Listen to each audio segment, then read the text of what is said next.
Another day, another hoax. She's a very dumb individual, very dumb. She's a radical war hawk. Let's put her with a rifle standing there with 9 barrels shooting at her, okay? Let's see. Trump had called for a firing squad for Liz Cheney. And this is what I really don't like about the media. No, he didn't. He didn't. So that was basically Bill Maher telling the Democrats and the media that, yeah, you don't have to pump it up to get me to not like the former president who's currently the Republican nominee. So what is this? What did happen?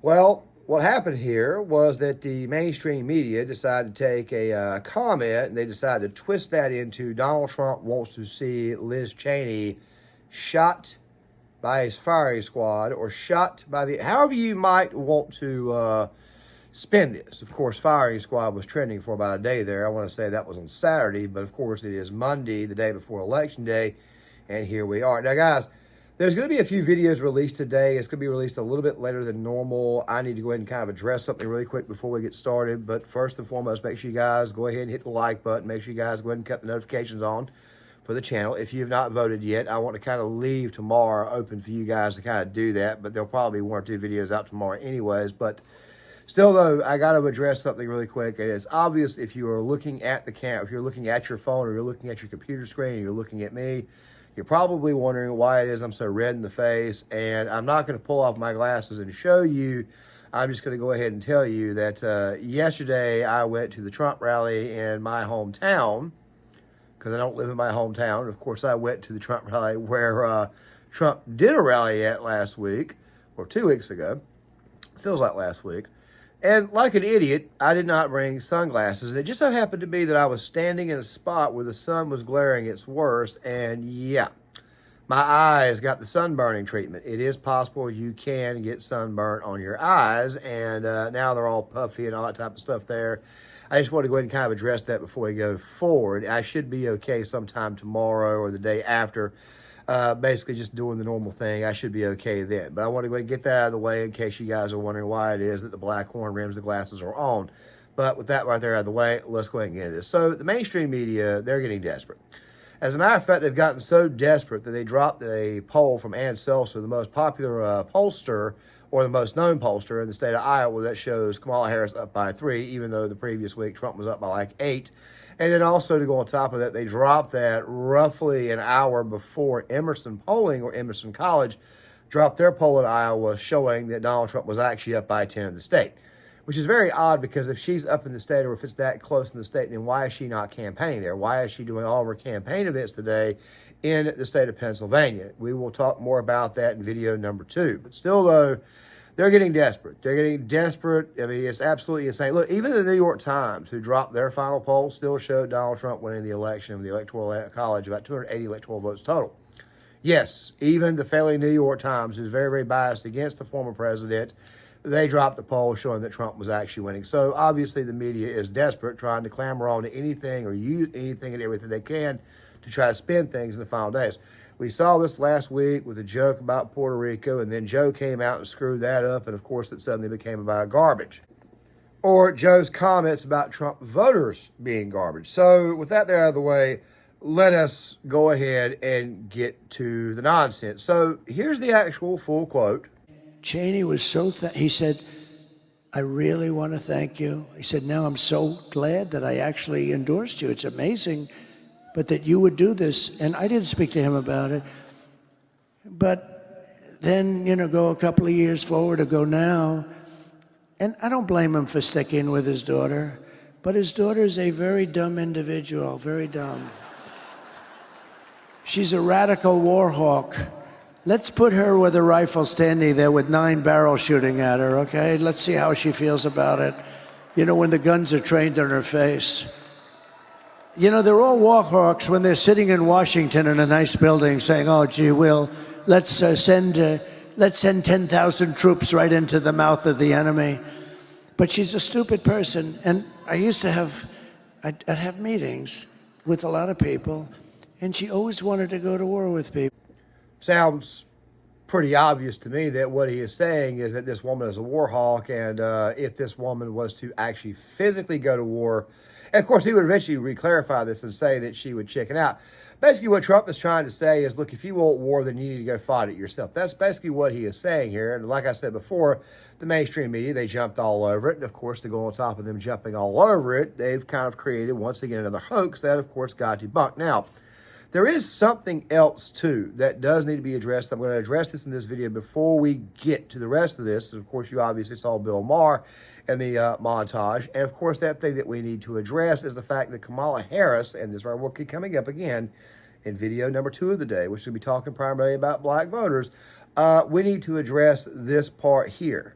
And that right there is the deceptiveness of this campaign. And the strange thing about this campaign is that CNN, of all people's, Aaron Burnett, covered this. Let's roll it. Messages. A K-file investigation this hour finds Kamala Harris is targeting crucial battleground voters with vastly different messages on Gaza and Israel. This ad is running in Michigan, which has the largest Arab population in America. What has happened in Gaza over the past 9 months is devastating. We cannot allow ourselves to become numb to the suffering, and I will not be silent. All right, well, it's a very different story for an ad in Pennsylvania targeting Jewish voters. Let me be clear. I will always stand up for Israel's right to defend itself, and I will always ensure Israel has the ability to defend itself, because the people of Israel must never again face the horror that a terrorist organization called Hamas caused on October 7th. There's something real sparky going on with CNN. I'm not entirely sure what it is. I have an idea of what it is, but we'll probably talk a little bit about that later on in the other 2 videos, because there is more from this Aaron Burnett segment that I want to get into, but we're going to save it for the second or third video of the day, because Trump actually got some endorsements that you probably would not have expected him to get over the weekend. This latest one coming from Somalis in the state of Minnesota. It's a pretty important voting block for that state. We'll get to that here soon. I'll tell you what I think happened there. The videos are probably going to be a little bit shorter in nature, but speaking of CNN, their sparkiness, do you guys remember the whole, what was it, I'm going to protect women whether they like it or not? Do you guys remember that? Well, Jake Tapper does, and he's not exactly okay with the mainstream media continuing to lie about that. He was going to do something for women, whether they like it or not, whether the women like it or not. He was talking about protecting women, whether they like it or not. Certainly you can take issue with the language, but it wasn't, he wasn't saying he was just going to do whatever he wanted, regardless of, you know. Anyway, anyway, but let's talk. I mean, but you take my point. You don't disagree, right? I'm saying I'm going to protect them, whether the women want me to protect them, whether, right? And some would say that's... Makes you wonder why these people are actually doing it they can to help the Donald out, even though they claim to hate the Donald. I think what it is mixed messaging designed to confuse their audience, but at the end of the day, though, it still looks more and more and more like they're actually trying to help him out. But then again, I don't think that Jake Tapeworm is going to be at CNN too much longer. But then that right there brings us to Bill Maher and the segment that he did the other day, which you guys saw a small bit of it earlier. And of course, here's a piece that I had to borrow, and I'm probably going to have to put headers over it anyways, because right now I'm in a copyright claim battle with HBO over using a segment involving Bill Maher. Even though I did make it transformative, they are going out of their way to fight me on it tooth and nail. I will win. So, what exactly happened during this segment? Well, you had Jamie Raskin on and a couple of other Trump deranged people who were basically crying that we're going to take the election, we're going to steal the election regardless, when all the evidence, especially in the early vote, seems to suggest that we are, in fact, making this way too big to rig. Like I said, go out there and go vote on election day, make it too big to rig. I know I'm not supposed to use that word here on YouTube, but of course, like I said before, at this point in time, I really and truly do not care. So what exactly was discussed? So let's go ahead and get to it. Headline that Trump had called for a firing squad for Liz Cheney. And this is what I really don't like about the media. No, he didn't. He did you not. You don't have to move me to not like Donald Trump. He says more so than many I already, shitty things. Why do you have to do that? And by the way, if you don't realize it, well, here's what he said. He's criticizing him for being a war hawk. I mean, she is Dick Cheney's daughter. He said, She's a radical war hawk. Let's put her with a rifle standing there with 9 barrels shooting at her, okay. Let's see how she feels about it. You know, they're all war hawks when they're sitting in Washington in a nice building saying, oh, gee, we'll send tens of thousands of troops right into the mouth of the enemy. Now, of course, he expresses himself horribly. He has to add she's a stupid person because he's a moron. Well, Trump knows what it's really like from Vietnam. Okay. Okay, before I go any further with this, I want to go ahead and address this Trump draft dodger stuff. Okay, a while back, and let me go ahead and say this before I really dive in. I bought into the Trump draft dodger thing too back in 2016. Then I did some actual research. It was a guy by the name of Stefan Molyneux who did a bunch of videos called The Untruth About Donald Trump, where he actually brought up the claims of Trump being a draft dodger, and he actually fully explained what was going on. Molyneux, by the way, is no longer here on YouTube. You might can find some segments of him out there on Rumble or some videos that people have screen recorded and posted, or they've gotten from him and posted them under different accounts. I don't really truly know, but I have seen him kind of moving around a little bit. But still, though, he made these videos called The Untruth About Donald Trump. And me being a veteran myself, obviously this right here would be something that I would be concerned about, okay? So this right here is what ended up happening. Supposedly, Trump received the draft card, and what happened was that during the medical checks, they found out that he had bony feet. Okay, that didn't make any sense at first, but then when I actually looked into it more, I found out that what happened was that, like they would do when it comes to the draft lottery, they kicked his name out of the draft lottery, and of course, it's done alphabetically. And at the time that he received his draft notice, by the point in time that he got his draft card, or his second draft card, or his recall, it didn't matter because at the time they were ending the draft. If anything, he was just lucky, blessed, whatever you might want to call it. But of course, seeing how it is that his last name begins with the letter T, and the lottery is done alphabetically, and even in the United States of America, you still probably had at that time roughly maybe 30 to 40 million men total, maybe even more than that. That number right there still seems a little bit small of fighting age men. So yeah, Trump was drafted, or he was given a draft notice. They found out he had bad feet, and of course, they got to do a recheck and a recall on that. So when they kicked his name out of the pool or poolies of those to be drafted, he ended up right back in the draft lottery. And of course, that draft lottery is done alphabetically, and as a result of that, they just never got to him. However, Bill Clinton, on the other hand, did literally dodge the draft and was even a Vietnam War protester, and yet we keep on getting told that he's this great mythical president. And of course, the mainstream media in 1992 went out of their way to get that guy elected, where he is George Herbert Walker Bush. Not a big fan of his politics or him the person, but I will give George Herbert Walker Bush some credit. Was a legit war hero, Distinguished Service Cross, heroic actions during World War II. But let us get back to the Trump derangement. But just to be clear, this is exactly what hippies always said. This is exactly what peaceniks always said. This is Fortunate Son, the song. It's like, you know what? It's very easy to sit in your building and send young men to die.